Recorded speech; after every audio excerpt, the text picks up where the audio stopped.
everyone, hope you're having a great week. I'm Haley. I'm a 27-year-old farmer in Delta Junction, Alaska, and I raise beef. A question that I've gotten a lot and have seen other people ask online is, if you're going to have cows in Alaska, do I need to have a heated barn for them? And the short answer is absolutely not. You do not need a heated barn. For us, we provide at least a three-sided shelter for our cows to get in out of the wind, but other than that, we don't have any heated inside barns for them to get into, because simply it's not needed. I posted a video a little bit ago kind of making a joke out of the cow's thick skin, but it is true. These cows have very thick skin that they have adapted to the cold, and that helps them get through a winter. But that's not the only part.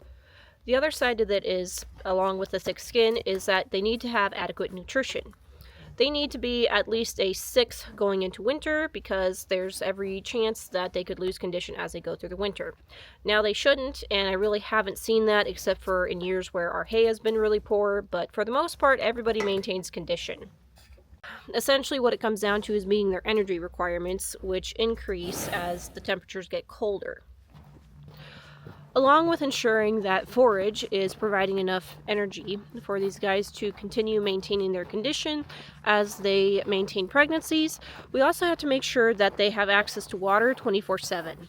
And the way we do that is we have our telehandler and a 250-gallon ICB tank, and we bring it out every single day, sometimes multiple times a day if they're going through a lot of water, especially on days we feed, and that is how we make sure that these guys continue to drink.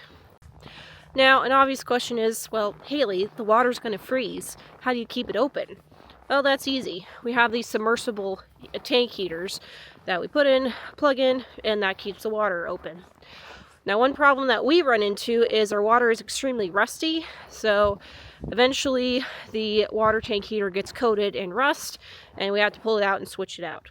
Fortunately, we can just clean it with iron out, rinse it, and then it goes back into service.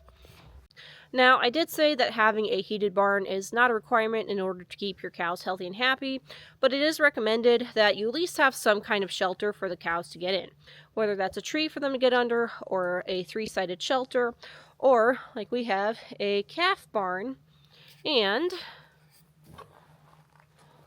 we have what is a run-in over here, just under the barn roof.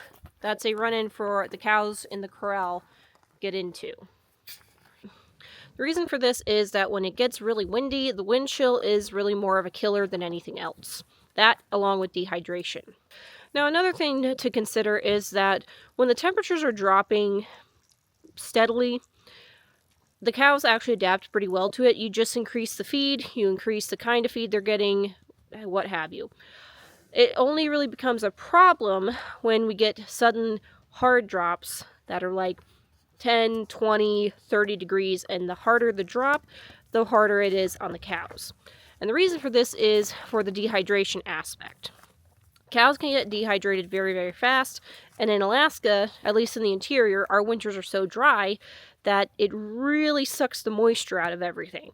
In fact, I notice it in the wintertime. My skin gets super duper dry, and I have to add more moisturizer or drink a lot more water. Same thing with the cows. And what can happen is that they're eating to keep up their energy, but they aren't drinking enough. There are stories, I have personal friends that have lost cows because they weren't drinking enough. And that's not on the producer, it just happens.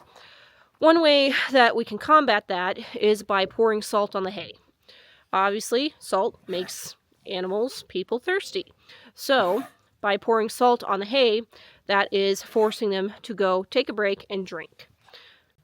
Now, there's also a lot of discussion about what kinds of breeds that you need to have in order to have successful cattle in Alaska. And there are going to be people who say you have to go with Highlands. If you don't have Highlands, you can't do it, which is just demonstrably false. Highlands do extremely well here because of their long coat and their tolerance for the cold temperatures. But there's other breeds that can do just as well, so long as they are adapted to the cold. We have found that Galloways work extremely well in the cold and are hardy and thrive, even when temperatures dip below 50 below zero. This little guy here is mostly Galloway, and he is He does extremely well, as do our other cows. Now, you start getting into the Bos Indicus type cattle, like Brahmas, or I can't remember what other Bos Indicus cattle there are. Brahmas are the only ones that come to mind. They are going to do not as well in the cold. And the few people that do have them in Alaska take great pains to make sure that they are insulated from the cold, whether that's wearing horse blankets, putting socks on their ears, or they actually do live in a heated barn. The reason for this is that Bos Indicus cattle were developed in very hot countries and therefore have thinner skin and more surface area to dissipate that heat. That surface area is a big thing. Now, with Bos Taurus cattle, like Angus, Hereford, Charolais, Scottish Highland, those types of cattle, they are generally a little bit shorter, stockier, and have less surface area to dissipate that heat off. Now, we'll see in the lower 48, you have lots of great big Charolais, Angus, whatever. But, point being, Bos Taurus cattle, for the most part, as long as you maintain their energy levels, do pretty well in Alaska. Another thing that we do when it starts getting down pretty cold, like around 0, is we start bedding the calf barn and we start bedding the run-in over here, just so that these guys can get in, snuggle in, and continue to maintain their energy levels. Alright, I hope you folks learned something, hope you enjoyed the video, and I hope you'll join me on the next one. God bless.